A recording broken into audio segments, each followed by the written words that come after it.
I was hoping to save this further along the line as a main event, but we may as well do this now.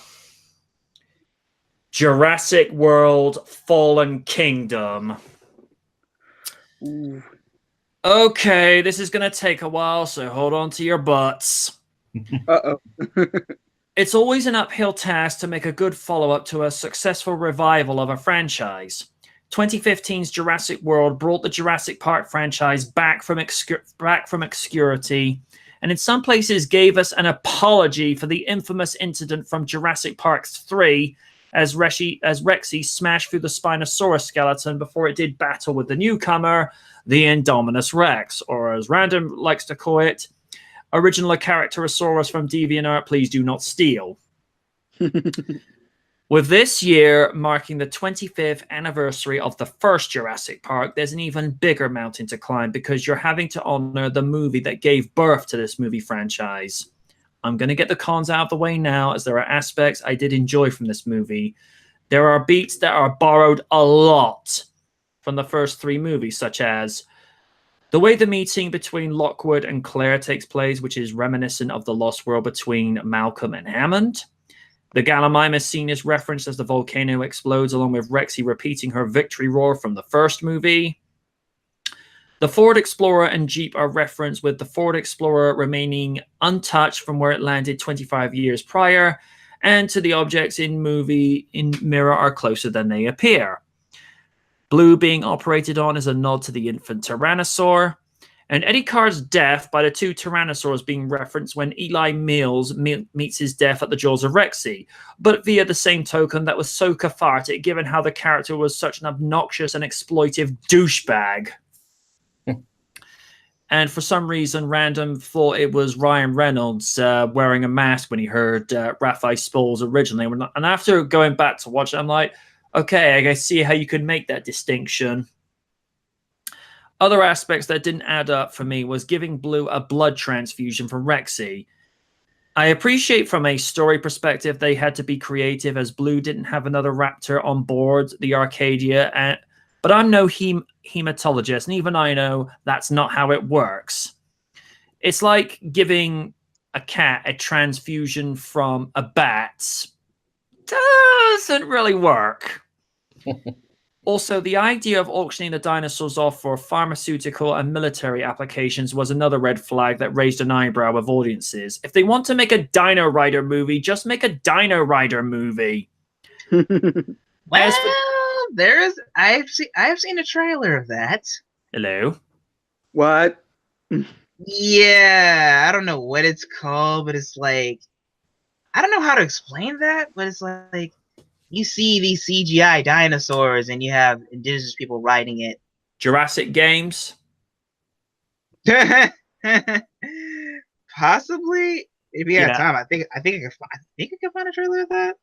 Altiori was doing a review of that a while ago. It didn't look too bad. As for the Indoraptor, it's good that they expanded on from what was hinted at from the last movie and made a dinosaur that is a fraction of the I-Rex. But one has to ask, since the Indominus Rex has genomes from the T-Rex and Velociraptor, and this movie implies that it's made up from the I-Rex and Velociraptor, then what was the point of acquiring Blue for the next iteration of the Indoraptor, since it already has raptor DNA, which this in of itself makes no sense. It's just more raptor. It's just a vicious circle of a nonsensical idea. Why combine DNA of the I-Rex with a raptor when it already has raptor DNA? Another issue I have with this is concerning Isla Sorna. It is mentioned by name by Eli Mills, and the events of Lost World are mentioned by Benjamin Lockwood, referencing Hammond's statement from the end of that movie in that these animals need our absence and not our help to survive. Furthermore, it is suggested that most of the animals from Site B were shipped off to Isla Nublar for Jurassic World. I have a problem with this. Where are the legions of Velociraptors from Lost World and Jurassic Park 3? And where are the 3 Tyrannosaurs and Spinosaurus from those movies? Because if we are to go by the logic of that, what that movie website was suggesting pertaining to the Masrani Corporation is to be believed, then there should have been 4 T-Rexes on Nublar with at least 200 velociraptors if those critters are supposed to reproduce as quickly and plentiful as suggested in Jurassic Park 3. So it makes me question, where are the other tyrannosaurs along with the many raptors?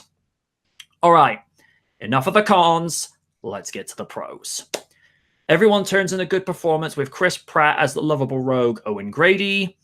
Bryce Dallas Howard builds on her performance as Claire Deering. Her performance does echo Richard Attenborough's performance of John Hammond from Lost World, and this is also seen with James Cromwell, who is looking for redemption for past misdeeds, of which is alluded to through the existence of his granddaughter, Macy Lockwood.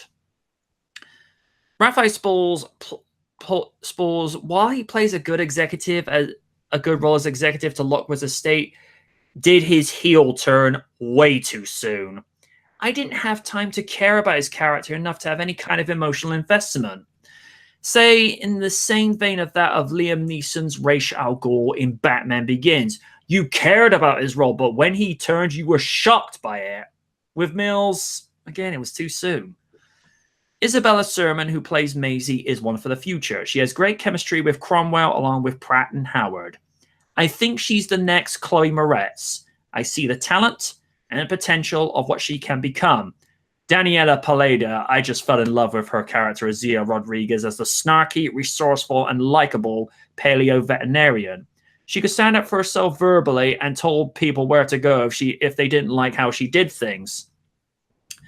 Justice Smith I enjoy, but I found it a little predictable and cliche that they cast him with the name Franklin Webb because he's a nerd. You're not clever, Hollywood. The biggest highlight from the human cast was the return of Jeff Goldblum as the charismatic yet sober mathematician Dr. Ian Malcolm, marking his first appearance since 1997's The Lost World Jurassic Park. And the man has not missed a beat. Yes, his little season is in his appearance with him now looking somewhat like his late co-star Attenborough as Hammond. But he's still the franchise's ethical and moral conscience on why the rescue operation of the remaining dinosaurs on Earth should not take place, as mankind has proven itself irresponsible of handling new forms of technological power, and what potential consequences could take place if the dinosaurs got off the island. As for the Dinosaur Cast, they shine as they always do. Blue is the heart and soul of the Dinosaur Cast, with which this movie not only brings her and Owen back together, but it brings them closer than before, with Owen, despite having the very sudden change of heart and not wanting to save her, goes to save her, and the emotional exchange we see from footage of her as an infant bonding with him, to the sad goodbye between the two when she realizes that Owen would put her in a cage, not understanding that he was trying to take her somewhere safe from not only human harm, but also harm from other dinosaur life. As for special and visual effects, it's a Jurassic Park movie. You know what you're getting. I was glad to see more practical animatronics being used in the case of Blue, when Blue is operated on, to when Owen and Claire are getting Rexy to donate blood against her will, waking her up. And my thought upon her reaction was simply, oh good, she's pissed. ILM and Neil Scanlon did an amazing job bringing dinosaurs to life digitally and practically, respectively. Seeing dinosaurs like Carnotaurus, Baryonyx, and Allosaurus show up was amazing, as these had been dinosaurs considered for earlier movies, but never came to fruition. One CG shot was really heartbreaking to watch was the death of the Brachiosaurus, which Bayona confirmed was the same brachiosaur that greeted the cast and audience to Jurassic Park in the first movie. This was a symbolic death of the theme park. As for where this leads to the third movie, which will be released on June 11, 2021, marking the 28th anniversary of the original movie that was released on June 11, 1993, is basically a Pandora's box, as all the dinosaurs that weren't sold off are now loose in the Californian countryside. So keep Navi in at night for the next 3 years, Wayne. All I know is they gotta pull off something special, since the next movie is supposed to close the franchise out. But you know it won't. If it makes even more money, they'll make more. That's the nature of the Hollywood machine. Why do you think we've had 8 Fast and Furious movies? Don't be surprised if those two have a crossover. Fast 10, Jurassic Chargers. We might actually get the Dino Riders movie if that were the case. I don't have friends. I got raptors. Why did it sound like a cat? I'm sorry. Long story short, I realize that Fallen Kingdom has elements that do not make sense and has problems and issues that need to be addressed with Jurassic World 3. However, as someone who has loved this franchise since the summer of 1993, I enjoyed it for what it was. It answered what the consequences are with bringing dinosaurs to the mainland, and not just 2 of them. All of them. And through Malcolm's context, this line has a new and daunting meaning. Welcome to Jurassic World. Lids, did you see this one? Unfortunately, no. I never got the chance to. I'm sorry. Raiden? Well, I can say it was decent. I mean, the action was there and all that, but I don't know. I guess it just didn't wow me as much as watching the old Jurassic Park movies. Mainly Lost World, because personally, I think that's one of my favorites. Mm-hmm. But the cast definitely makes up with it, especially Daniela Pineda. My God, I had a massive crush every time she appears on screen. I'm just saying that right now. Yeah, there was a lot of scenes that were fun and all that. I do agree the heel turn was way too early. You know, it definitely reminded me of Seth Rollins' turn when Shield was like super ultra mega popular and all that. Mm-hmm. So I was like, why you have to do that? And yeah, that old blood transfusion scene. My face was like, what? Wait, what? Seriously? That's what y'all gonna do? I'm pretty sure that's going to be more harmful than good. So whatever, movie logic. Let's just move on. Blah blah.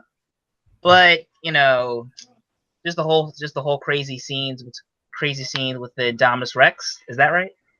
Or the No, the Indominus Rex was the last movie. This is the Indoraptor. Indoraptor. Yeah, thank you. I mean, he looked pretty cool. I was just happy to see the main antagonist die in the end after all the evil stuff he's done. That was my highlight.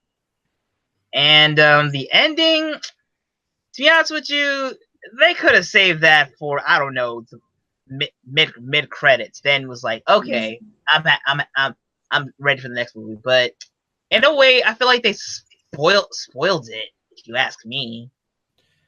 Especially if you waited till the end of the credits with the Pteranodons over the Eiffel Tower in Las Vegas.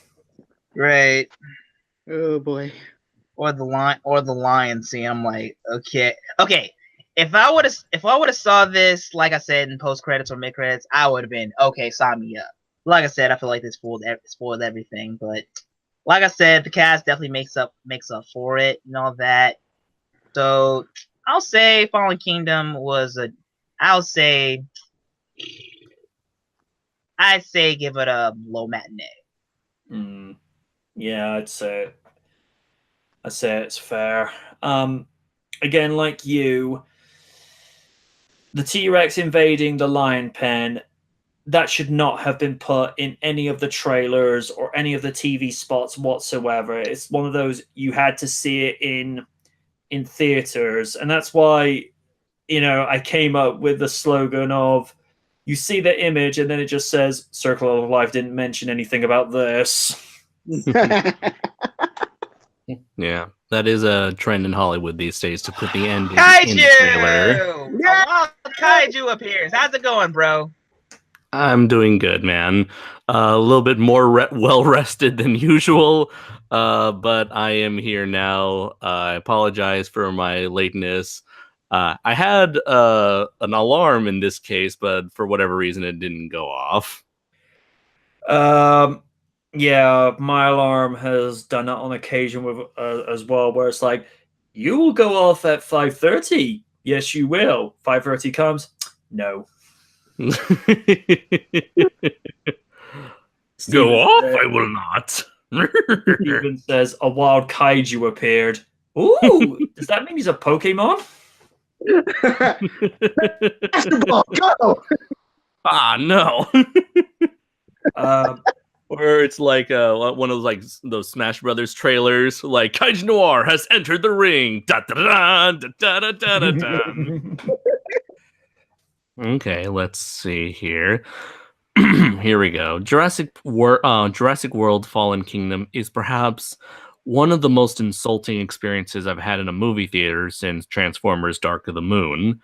While I initially liked the first Jurassic World, in my opinion on it has lowered over time, and I had hoped that the sequel would take the series in an interesting direction that naturally dealt with the consequences of bringing dinosaurs back to life, especially now that they're done rehashing the plot line of the first film.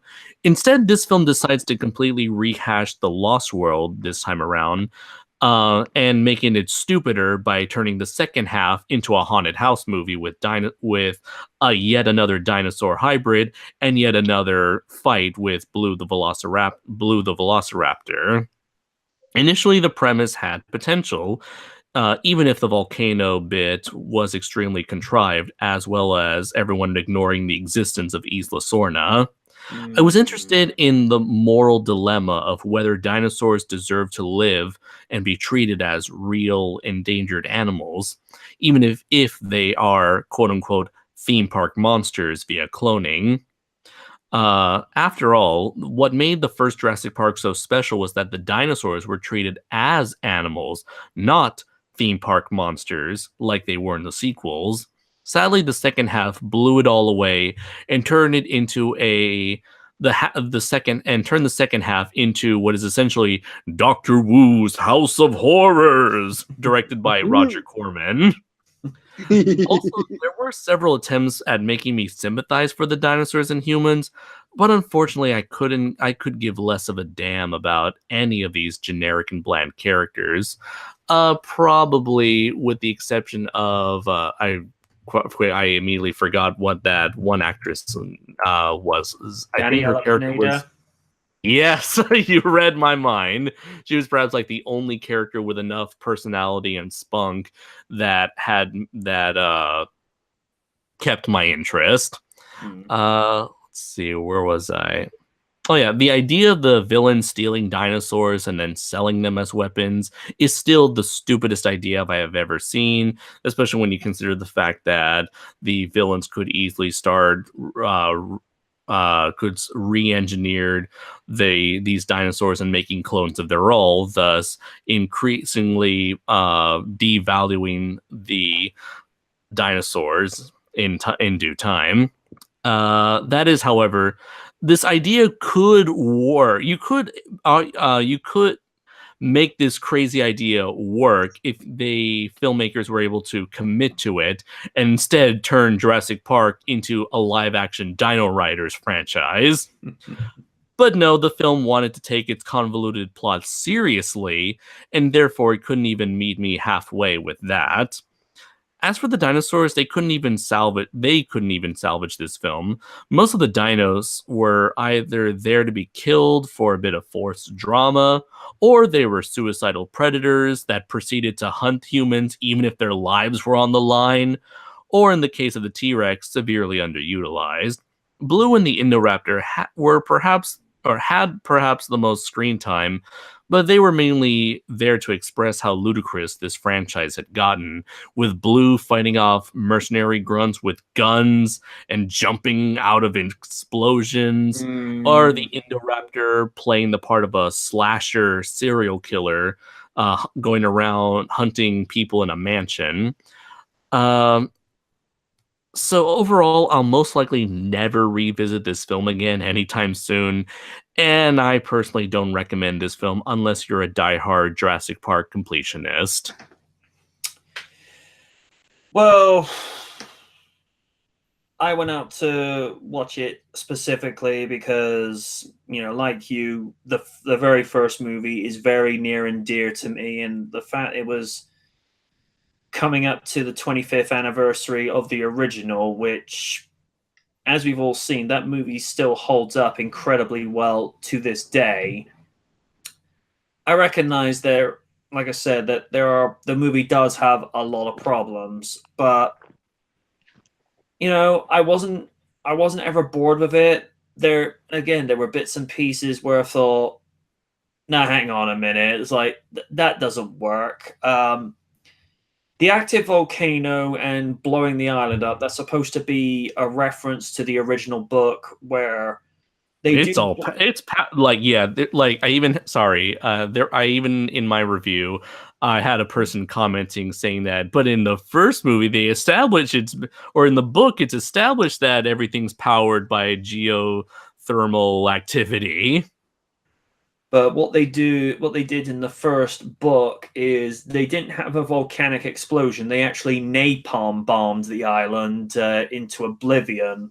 I mean, it's not what they did here, and yeah, what got everybody talking was the death of the original Brachiosaur. I'm like, oh, why you gotta do that? That really stung. I mean, I appreciate it would have been difficult to get her on board, considering she's 50 feet high and possibly could have made buoyancy a bit of a problem for the Arcadia.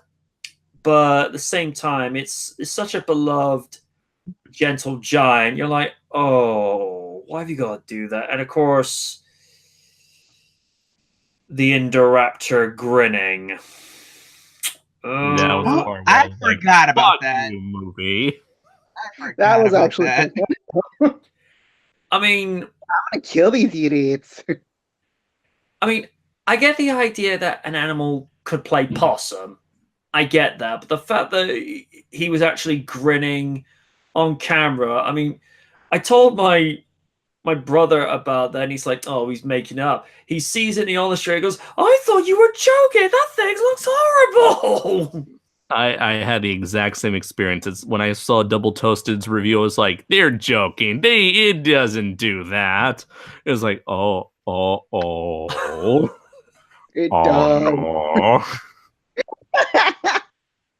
And of course, Blue being given a blood transfusion from the T-Rex. As I've said earlier, I get it from a writing perspective that it's a dramatic scene to actually use the T-Rex in the movie a little bit more. But if they had taken a blood transfusion from, say, a Deinonychus or a Utah raptor, something that's a little bit more closely related to a velociraptor, I'd say, all right, it's a little bit closer, but T-Rex and raptor, blood-wise, it doesn't mix. I mean, that's like giving a human a blood transfusion from a pig.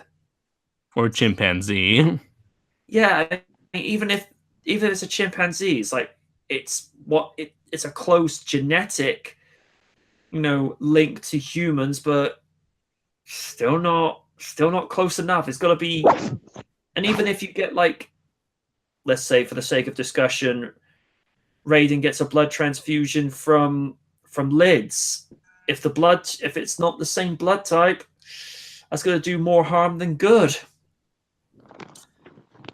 But yeah, trust me, he wouldn't use my blood anyway. And then there's the possibility what they going to do for the third movie, because like you, I was annoyed that they only seem to gloss over Isla Sorna. I mean, it's mentioned not just by Eli Mills, but Lockwood is referencing Hammond's interview from the end of the Lost World. I'm like, okay, this is all very well and nice and all, but why couldn't you have taken the dinosaurs there? I don't hear of Isla Sorna having problems with a volcano, and it's just like, and you probably agree with this as well.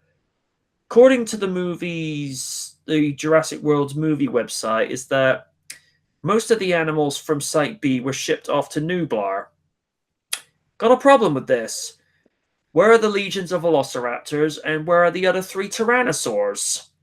And the Spinosaur, for that matter, is like, movie, you're leaving a few plot holes open here, because the movie is... It's sequel baiting, don't you see it? I mean, this movie is established that Lost World Jurassic Park is still canon. But, to say that nothing else adds up with it, it's like, no, that's not how this works. And one video that Altiori has put up recently is, what if with Jurassic World 3 there's a massive time jump whereby it's like 30 to 40 years in the future?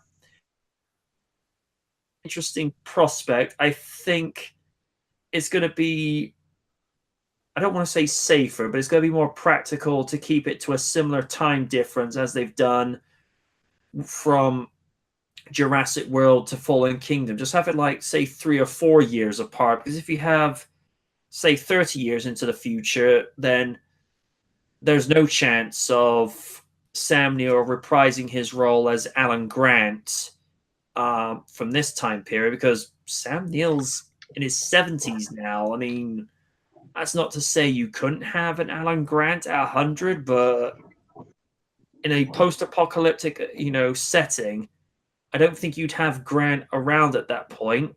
Owen probably would still be around. But then you've got the other complication of, who else would still be around, because they wanted to try and do like a post-apocalyptic Planet of the Apes style movie from recent years. And it's an interesting premise, but I think they'd be better off playing it where they're doing as they're doing from this movie, where they're trying to get dinosaurs for armies, which is stupid in the face of it. Mm-hmm. But, and it's like I've said, they've got to answer the question, what consequences are there going to be now with the dinosaurs now loose in Northern California and to various other countries around the world? I mean, what is going to happen with the Ankylosaur and the Allosaur? Are they just going to, mass clone produce them? I mean, I don't know. And I don't know. I think after all the problems that this movie has gone through, number 3 has got a lot of problems to iron out and a lot of things to tie the ends up. And Colin Trevorrow has said the 3rd movie is going to be a lot closer to the original Jurassic Park. Right. Okay. Well, It's secretly a remake. Oh God, no. here's the thing. If you can sell me on a decent premise to reboot the first Jurassic Park, but do it in a way whereby it's honoring what has gone before, but gives it a fresh take that actually makes sense, rather than taking other ideas from other movies, then I'd be like, okay, impress me. But as we've said time and time before, the first movie currently does not need a remake. We've seen what happens when you take something that was perfect the way it was and ruin it. Yeah, 2016 decided to do that with Fig Busters. I have the what was the movie? I have no idea what it is now. And from what we've been hearing is that Dan Aykroyd is trying to get a real 3rd Ghostbusters movie put together. And I say this not necessarily in the nicest sense possible, but in a more plausible and practical sense possible. You need to get that movie made sooner rather than later because the surviving cast members are not getting any younger. Because I know Dan is really, really intent on getting a true, authentic third Ghostbusters movie made. You got to keep in mind, Bill Murray does not like to do sequels, but at the same time, you can't do a Ghostbusters movie without Peter Venkman. Even if he doesn't like doing sequels, he's been the heart and soul of the first two movies. I mean, and it has to be said, even with the Ghostbusters game, you felt like he was phoning his lines in a little bit. But then again, it's Bill Murray. It's practically all he does these days. Yeah. Especially with his take on Baloo the Bear. I'm listening to his lines. I'm like, Bill, are you doing this over a phone line? Just like, just didn't care. The only one who seemed to care, other than Neil Seethy, was lost his name a second. Was Ben Kingsley as Bagheera, and well, we've seen from some movies in the last 10 years or so where Ben Kingsley picks poor roles, and well, you only need to look at Thunderbirds and Blood Rain. Oh, those movies felt like he just wanted the fucking paycheck. Yeah. As Helsing said, in Blood Rain, he was actually better in Blood Rain than Thunderbirds. I'm like, I've heard about how bad Blood Rain is. I don't think I want to know. Or are we gonna forget also the Mandarin? We do not speak of that role.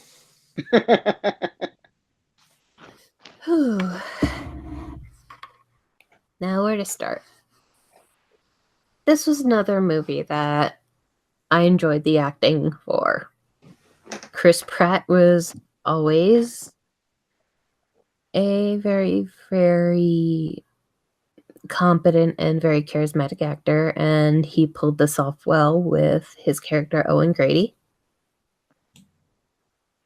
Bryce Dallas Howard, I liked her a little bit better in this one because I couldn't really stand her too much in the first Jurassic World, I'm not gonna lie, but she kind of redeemed herself in this one. Mm-hmm. Showed herself to be a bit more ballsy, and you could kind of see that her intentions are sincere in this case. I loved that we got to see some old faces in terms of dinosaurs again. Got hit in the feels button with a particular scene involving the volcano going off. Why? Why'd you have to kill that brachiosaur? Because fuck you, that's why. That's going to scar me for life. I loved seeing Blue return and seeing the kind of bond between her and Owen a bit more. The action was okay, but at the same time, the big nitpick I did have was the heel turn with our antagonist did seem way, way, way too soon. And the dino auction kind of made little to no sense. But what Hollywood movie does these days, so these are just minor grievances. All in all, I enjoyed it. That's just the only thing. Oh, well, one of the things is I mean, at the start of it, you just think, okay, Macy's just, Lockwood's snarky granddaughter, but then when it's revealed that she's the result of human cloning, I thought, okay, movie, you're actually gonna go there. I thought, okay. I forgot about that. Yeah, that was. We're doing the clone rat thing. All right, that's all right. I mean, I think it's interesting that that was the very thing that drove Hammond and Lockwood apart, because I don't know if you could sort of see it as having a double standard or hypocrisy. They're okay with resurrecting dinosaurs and cloning their DNA, but one has something against the issue of, you know, having cloning the DNA of a deceased human relative. I'm like, I can understand why you think it's controversial, but you don't get to pick and choose, because resurrecting extinct life forms from millions of years ago, that's controversial in of itself. So I don't know, from that aspect you could sort of think, I don't know, they're pulling one of the characters is pulling a bit of a double standard with that.